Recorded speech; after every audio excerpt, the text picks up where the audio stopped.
አትለፉ። ወንድማችሁ ነብይ ዘማች ዳንኤል ከባሳ ነኝ። ሼር አድርጉት፣ ኮፕሊንክ አድርጉት። ቅን ልብ ያላችሁ ትውት ይሆናችሁ በእውነት በዚህ ሰዓት ሼር አድርጉ። የእግዚአብሔር ቃል ለመስማት አጭር ጸሎት እንጸልይ። ከነጋር ሁሉ ወደ ምችል አምላክ በሚልጃ እንቅረብ። እስቲ በምስጋና እንቅረብ። ይህ ድል ስለሰጠን፣ ይህ ጊዜ ስለሰጠን፣ ይህ ሰዓት ስለሰጠን፣ በጤንነቶቻችን ስሙን የመጥራት እድል የሰጠን ጌታን ባርኮ። እስቲ የረዳህን ያገዝከን እግዚአብሔር ከፍ በል። ይህንን እድል ሰጥተህ በፊት እንድንቀርብ ያገዝከን እግዚአብሔር ከፍ በል። በዚህ ሰዓትና ደቂቃ በቃሌ አስተምረን፣ እንማራለን። የሚሰሙ ጆሮዎች የተባረኩ ይሆኑ። ኢየሱስ ክርስቶስ የሚሰሙ ጆሮዎች ከማንኛውም ትብታብ ከሆነ ነገር ላይ ነጻፍታቸው። ታሞ ከሆነ ይፈወሱ። በጭንቅ በመከራ ውስጥ ካለው የቃል እንደሰሙ በኢየሱስም ያንተ ጊዜ ይሁንላቸው። ከችግር የሚላቀቁበት፣ ካዘን የሚወጡበት፣ ግራ ከመጋባት የሚወጡበት፣ ተስፋ ከመቁረጥ የሚወጡበት ጊዜ ይሁንላቸው፣ ሰዓት ይሁንላቸው። ስለሰማህን ከፍ በል በኢየሱስም ስትል ስማን። አሜን። ክብር ለእግዚአብሔር ይሁን። እንን እድል የሰጠን እግዚአብሔር የተመሰገነ የተባረከ ይሁን። እግዚአብሔር ቃል ዛሬ የምናየው ቁጣህን በልኩ አድርግ። በልኩ ስታድርግ እግዚአብሔር እንደሚጎበኝ ታውቃለህ። ቁጣህ በሰዎች ዘንድ በነገስታት ዘንድ የሚመጣውን ቁጣ በትዕግስት የሚያሳልፈው ጥሩ ቀን ያያሉ። ስለዚህ እግዚአብሔር ቃል መነሻ ያደረግኩት ዛሬ ኢየሱስ ክርስቶስ አነባለሁ። መክብብ መጽሐፍ ላይ ምዕራፍ 10 ከቁጥር 4 ላይ በኢየሱስ ክርስቶስም አነባለሁ። እንዲህ ይላል፣ የገዢ ቁጣ በተነሳ ጊዜ ስፍራ አትልቀቅ፣ አትልቀቅ። ትዕግስት ታላቁን ጥፋት ጸጥ ያደርጋል። ሰው ባንተ ላይ የሚያመጣውን ጥፋት ሰው ባንቺ ላይ የሚያመጣውን ጥፋት ጸጥ ያደርጋል። ምን? ትዕግስት። ትዕግስትን እንለማመድ። ትዕግስትን ተለማመድ። ትዕግስትን የሚያቅሰው እሱ ባለጠጋ ሰው፣ ሰላም የበዛ እረፍት የበዛለት የማይጨቃጨቅ ሰው እሱ ነው። ስለዚህ ትዕግስትን ትዕግስት ያለ ሰው የሰላምን እንቅልፍ አይከለከልም፣ ከእግዚአብሔር ዘንድ የሆነው ማለት ነው። ስለዚህ ዛሬ በኢየሱስ ክርስቶስ ስም ታላቁን ቁጣ ጸጥ ያደርጋል ትዕግስት ይላል። ስለዚህ ሰዎች በሚያመጡት ውጊያዎች አይተን ራሳችን እንዳንጎዳ፣ አእምሮቻችን እንዳንጎዳ፣ በዛቻቸው እንዳንደነግጥ ነው ቃሉ ዛሬ የሚያስተምረን። ግለሰብ የሆነ ነገስታት የሆነ አንቺ ብቻ ስፍራ በትክክል ይዜ ወደ አምላክ ብቻ ስትቃትት መቃተት የሚችል ሰው ስንት ነው? ሰዎች በሚያመጡት ቁጣ ተቆጥቶ ከመመለስ ውጪ ያለፈ ምንም አይነት ነገር አሰላስላለሁ ቆይ ብሎ ረጋ ብሎ የሚያስብ የለም። በአሁኑ ሰዓት ሁሉም ለመበቀል ቀን ሌሊት ይተጋል። ነገር ግን ዛሬ ከመትጋት ወጥተህ የእግዚአብሔር ቃል ሊያደርግ ለባለጋራይ አብላ አጠጣ ይላል። አንተ ግን እንኳን ለማጠጣት ተናገረኝ ብለህ እጅህን ሰይፍን ትመዛለህ።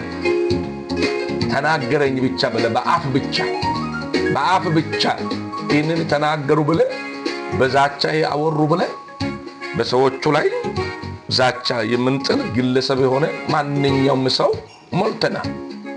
ነገር ግን ዛሬ አንተ ትዕግስታቸውን ከንቱ የምታደርገው በእግዚአብሔር ፊት በመሆን በቅድስና በመመላለስ በእግዚአብሔር በመታመን ሰልፋቸውን መበተን እንደምትችል ታውቃለህ። እቅዳቸው ከንቱ ማድረግ እንደምትችል ታውቃለህ። ስለዚህ የኔ አምላክ፣ ያንቺ አምላክ፣ ያንተ አምላክ የነገስታትን ቁጣና የግለሰብን ቁጣ ከንቱ እንደሚያደርግ ታውቃለህ። ከንቱ ያደርጋል እግዚአብሔር።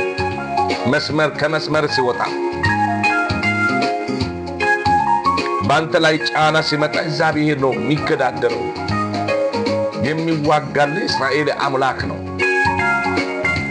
ለኔ ላንቺ ግን የሚዋጋልን ተስፋ ቃሉን ስንጠብቅ ስንቶቹን የምንጠብቅ ተስፋ ቃሉ ምንጠብቅ ዘረኛ ያልሆነን ሌቦች ካልሆነን የእግዚአብሔር ተስፋ ቃሉ ከመስራት ዕለት በዕለት ክብሩን እግዚአብሔር ከመግለጥ አልተቆጠበም።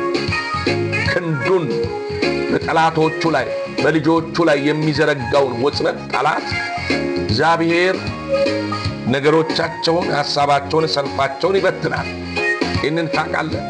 አንተ ብቻ በትዕግሥት ረጋ ብለን ተረጋግተን የእግዚአብሔርን ጊዜ እንጠብቅ።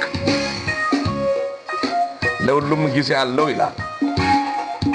ጊዜ እንጠብቅ። ጊዜ የሚጠብቅ ትውልድ አይጠፋም። ለቁጣ የሚቸኩል አይታቸዋል አይደል? ሰዎች በዜና ሰምተው ሰውን በአፍ ተናገሩ ብለው የሚጨነቁ ትውልድ ሞልተዋል።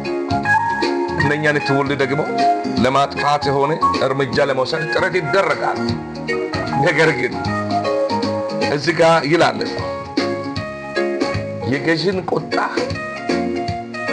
ትልቁ ጥፋትን ሊያመጣ ያለው ባንተ ላይ በአገሪቷ ላይ ጸጥ ያስደርጋል። ስለዚህ ለእግዚአብሔር እጅ የሚሰጥ ሰው ጥሩ ቀን ያያል፣ መልካም ቀን ያያል። ስለዚህ ዛሬ በኢየሱስ ክርስቶስ የተወደዳችሁ የአባቴ ብሩካን የእግዚአብሔር ቃል ቁጦች ከሆነንም እንድንረጋጋ ያሳስበናል። መረጋጋት በቤታችን ይሁን፣ መረጋጋት በአገልግሎቶቻችን ላይ ይሁን፣ መረጋጋት በቸርች ላይ በጠፋበት ሰዓት ላይ ነው ያለነው። ሰዎች አፍ ብቻ ተናገሩ ብሎ ሰዎች በሰዎቹ ላይ እርምጃ ለመውሰድ ቀን ሌሊት የሚተጉ ትውልድ ሞልተዋል። እክሌ እንደዚህ ያደረገ እንደዚህ ተናገረ ብሎ እንረጋጋ። እክሌ የተናገረኝ እክሌት የተናገረችኝ ብለን ስፍራ አንልቀቅ በሚል ሐሳብ ወይም አንፍራ በሚል ሐሳብ የእግዚአብሔር ቃል ሰምተናል። የከበረውን ቃል ጆሮ ያለው ይስማ። ስለዚህ አሁን ይህንን ቃል በዚህ ሰዓት የሰጠን እግዚአብሔር ከፍ በል። በሕይወት ኖረን መስማት ችለናል። ብዙዎቹ መስማት እየፈለጉ ያልሰሙትን ቃል ሰምቶ በዚህ የሚያፈሱበት አፍሶ ያለፉበት ለመከራ የተጋለጡበት ቃል እኔና እናንተ በሕይወት ልንኖር ዛሬ ዕድል ሰጥቶ ቃል መስማት ችለናል። ክብር ለእግዚአብሔር ይሁን። ላንቺ አንተ እግዚአብሔር ዕድል ሰጥቶ እየሰማህ ትገኛለህ። ቀላል አይደለም። ጊዜ የምትጠቀመው እናንተ ተባረካቸው ሰዎች ናቸው። አጭር ጸሎት እንጸልይ፣ በእግዚአብሔር ፊት እንጸልይ። የረዳህን ያገዝከን እስራኤል ቅዱስ እግዚአብሔር ከፍ በል። እንደሰማነው ቃል መኖር የምንችልበት ጸጋ ስጠን። በዚህ ሰዓትና ደቂቃዎች ውስጥ ይህንን ቃል የሰሙ ሴት ልጆች፣ ወንድ ልጆች በኢየሱስ ክርስቶስን ባርካቸው። ከማንኛውም ትብታብ ከሆነው ነገር ላይ ነጸፍታቸው። ታመው በአልጋ ላይ ተንጠልጥሎ ካሉ ከካንሰር በሽታ፣ ከሱካር በሽታ፣ ከግፊት በሽታ፣ ከጨጓራ በሽታ፣ ከራስ ምታት በሽታ ነጸፍታቸው። ጠላት በእነሱ ላይ ያወጀ አዋጅ አንሰላቸው። ከዚህ ሰዓት ጀምሮ የመንከራተት ዘመን በቀበላቸው። ከዚህ ሰዓት ጀምሮ ተስፋ የቆረጡት በኢየሱስም ተስፋቸው የሚያድሱ ቃል የምናድስበት ቃል መልእክት ወደ እያንዳንዳችን ቤት በርን እያንኳኳ ስለመጣ ክብር ላንተ ይሁን። በዚህ ሰዓትና ደቂቃ እግዚአብሔር ሆይ ይህ ቃል ለአንድ ሰው ብቻ አይደለም፣ አምኖ ለሚቀበሉ ፈውስ ስለሆነ ክብር ላንተ ይሁን። ስላገዝከን ከፍ በል። ሌሊታችን ምሽታችን ባንተ የተባረከ ይሁን። በአብ በወልድ በመንፈስ ቅዱስ በአንድ አምላክ ስም ጸልየናል፣ አሜን። ክብር ለኢየሱስ ይሁን። ክብር ለመንፈስ ቅዱስ ይሁን። ይህንን ዕድል ለሰጠን፣ ይህንን ጊዜ ለሰጠን ክብር ይሁንልን። ምን እንለዋለን? ስለዚህ ወንድም ደስ ይበል። ዛሬ ይህንን የቃሉ መልእክት ስላገኘ ቁጭ ብለህ ያሰላስል። ሰዎች በሚያመጡ ማዕበል ሁሉ ራስህን እያመዛንዘክ ራስህን እግዚአብሔር የሰጠህን አእምሮ በአግባቡ ተጠቀም፣ አስብ። በትዕግሥት እንመላለስ። አመሰግናለሁ። ሼር አድርጉት። እግዚአብሔር ዘመናችሁ ይባርክ።